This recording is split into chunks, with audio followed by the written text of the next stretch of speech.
What's up? I'm Nathan Williams. Vital BMX had a poll on what trick for me to teach you how to do, and pedal hang fives won.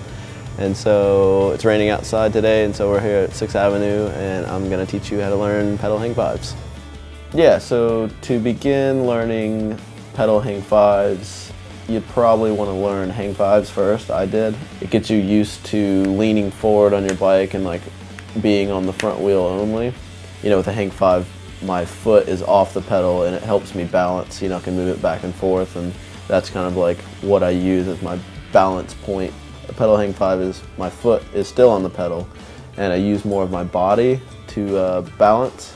When you're just learning pedal hang fives, I think it's easier to maybe try it on a wedge-to-wedge in a skate park rather than a curb island or something like that where you have to hop up. With a wedge-to-wedge, you can just kind of roll up the wedge and pop right into it instead of having to bunny hop and get into it that way. I think it's a little bit easier and it'd be better to learn that way.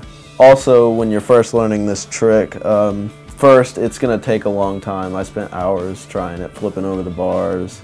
It gets frustrating, but if you just keep with it, you'll get it. And it's probably good to start with a smaller wedge-to-wedge or whatever you're learning on, maybe, you know, smaller length or distance, you know, just so you can kind of get the feel for popping into it and kind of get the balance point, and then you can move on to maybe a little bit bigger one. Once you know the balance point, you can pretty much, you know, you can go as far as you want. You probably want to go about the same speed as you would to do a hang five or maybe a manual. You know, you don't want to go too fast because that's when it gets scary. If you go too slow when you're first learning it, the balance point is a little bit touchy.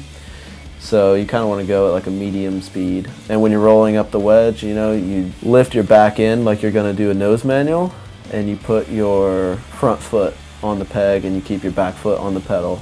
I try to also keep a little bit of pressure on my seat, and it seems like it keeps the bike from swaying side to side, and it also helps with the balance point. You know, you kind of know if you're about to flip over or if you're not steep enough, that kind of thing. 3 key points for learning kind of how to balance with this trick.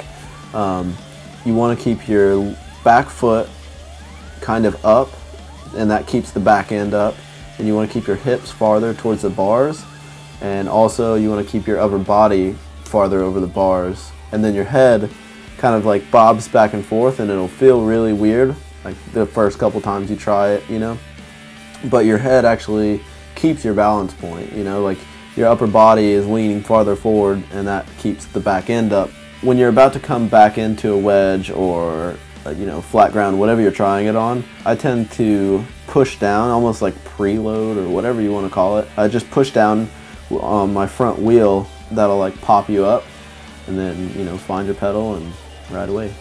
Once you have this trick down in skate parks, that's when you can take it to curb islands or benches or whatever you can find, really, because that's when it gets a little bit tricky because you have to bunny hop up onto it. I just want to stress that this is going to be a frustrating trick to learn. Be patient, it'll come. Thanks for voting on this trick, and good luck.